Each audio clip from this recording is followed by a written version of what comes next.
Il y a quelques jours, j'ai accompagné un couple à changer de danse relationnelle. Je vous explique.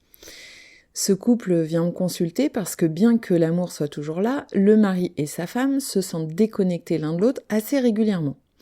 Donc on a regardé ça à la loupe. Et ce qui se passe, c'est que quand madame vit une insatisfaction, une frustration, d'abord ce qu'elle fait, c'est qu'elle prend sur elle. Et ça a pour effet d'augmenter la charge émotionnelle qu'elle essaye de contenir. Ensuite, elle essaye de mettre les formes pour le dire à son mari, mais par manque de contact avec ce qu'elle vit réellement, toute la charge émotionnelle qu'elle essaye de contenir émane d'elle à son insu. Et comme elle en a gros sur le cœur, elle se perd en explications, en justifications, pour essayer de se faire comprendre de son mari. Et l'effet que ça a sur lui, c'est qu'il se sent écrasé, nul, dévalorisé. Et quand monsieur sent ça, il a deux réactions possibles, soit il fuit, soit il explose. Dans les deux cas, madame se sent incomprise, pas du tout considérée, pas rejointe, et encore plus seule avec son insatisfaction, et ce qu'elle fait, c'est qu'elle prend encore plus de distance avec son mari. Et comme lui, il se sent déconnecté d'elle, il se referme aussi encore plus, et c'est ça la danse quotidienne chez eux.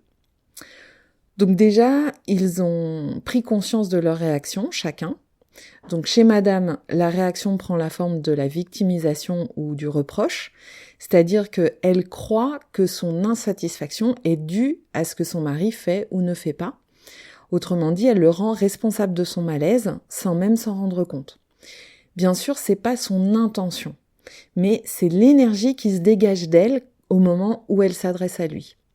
Et en le rendant responsable, malgré elle, de son malaise, monsieur se sent jugé. Et quand il se sent jugé, il l'interprète, lui, comme étant insuffisant, nul, dévalorisé. Parce qu'en fait, la dévalorisation, c'est une blessure chez lui, c'est une zone sensible liée à son passé.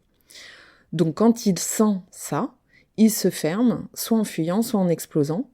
Et ce que ça fait, c'est que madame se sent seule, alors qu'en fait, elle a un énorme besoin de considération.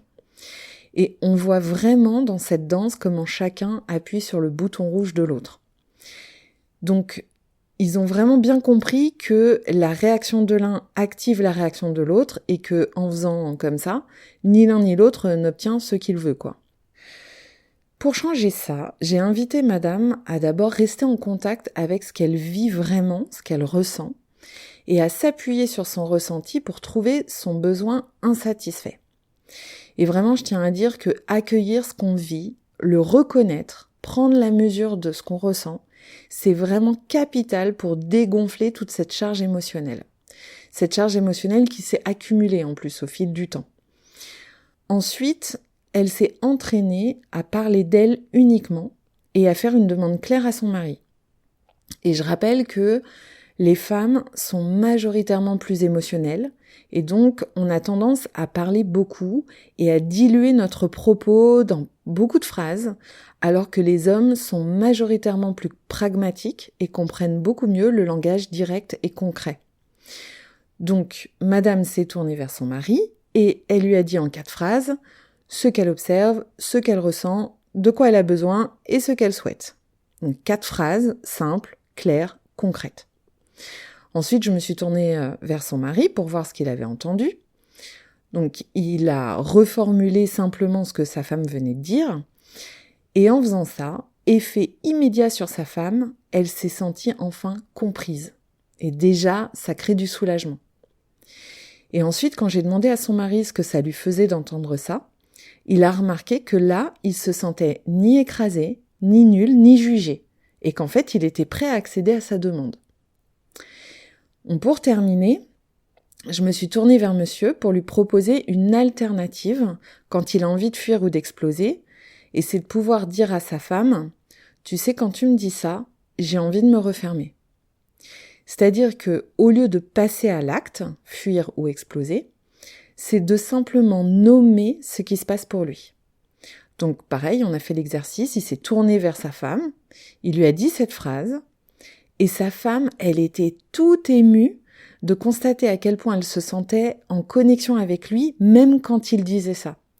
C'est-à-dire que cette phrase, ça lui permet de rester en lien, d'être située sur ce que son mari vit, et aussi de pouvoir se réajuster. Donc, quand son mari lui dira cette phrase, elle aura le signal que peut-être elle s'est exprimée depuis sa réaction au lieu de parler d'elle et de lui faire une demande claire. Et donc ça va beaucoup l'aider. Donc à la fin de la séance, ils étaient connectés, soulagés. Madame, elle a vraiment pris conscience à quel point elle se sentait seule. Et ça l'a vraiment beaucoup soulagée de pouvoir mettre des mots là-dessus. Et monsieur, lui, il était super ému d'avoir retrouvé la connexion avec sa femme, alors qu'au début de la séance, ils n'étaient pas du tout connectés.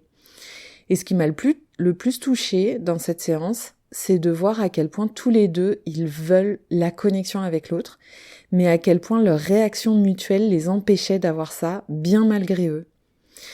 Donc, voilà, je vous dirai comment ce couple s'est saisi de cette séance. Évidemment, il va leur falloir de l'entraînement et pas mal de répétitions pour pouvoir le faire naturellement. Mais déjà, le fait d'avoir compris leur danse relationnelle et de voir comment ils pouvaient faire autrement, ça les a soulagés et ça a permis d'y voir plus clair.